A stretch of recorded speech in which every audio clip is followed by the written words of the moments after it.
Jour, vous serez à côté, à quelques mètres de Barack Obama. Apparemment, il ne souhaite pas vraiment vous parler. Comment les choses vont-elles se passer entre deux des plus grandes puissances du monde? Le pays le plus riche du monde, les États-Unis, et de très loin le pays le plus grand, le plus vaste du monde, le vôtre. On imagine mal que vous ne parliez pas l'un avec l'autre, d'autant plus qu'on a un besoin impérieux, puisque la guerre n'est pas très loin, à quelques centaines de kilomètres d'ici. Je pense... D'abord, je pense que vous exagérez un peu en disant qu'une guerre approche. Vous êtes un peu agressif comme journaliste. Pourquoi pensez-vous qu'une guerre approche? Pourquoi essayez-vous de faire peur à tout le monde? Parce que l'Ukraine n'est pas loin d'ici. Et alors? Et c'est là qu'il y a la guerre. Et quand il dit il y a la guerre, elle est là. Ce n'est pas une guerre là-bas. C'est une opération de représailles que mène le pouvoir de Kiev contre une partie de sa population.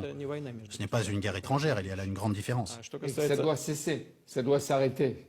Cette opération punitive pour Vladimir Poutine, elle doit cesser, vite. Je considère que M. Poroshenko a en effet une opportunité unique. Il ne s'est pas encore sali les mains de sang et a les moyens d'arrêter cette opération de représailles et commencer un dialogue avec la population du Sud et de l'Est de son pays. Quant à nos relations avec M. Obama, je n'ai pas oublié votre question, je n'ai aucune raison de penser qu'il ne souhaite plus du tout communiquer avec le président de la Russie.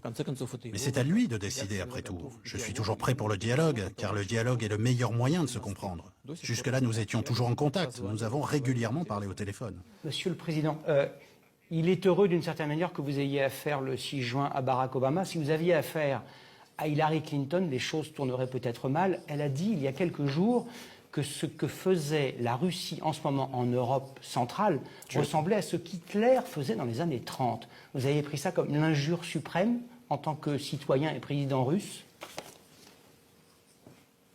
Vous savez, il est préférable de ne pas débattre avec les femmes.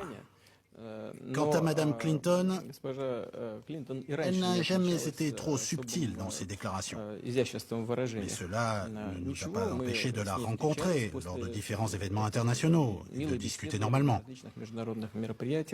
Je pense qu'ici également, nous pourrions trouver un langage commun. Mais quand les gens dépassent certaines limites de politesse, cela montre leur faiblesse, pas leur force. Pour une femme, cependant, la faiblesse n'est pas tellement un défaut.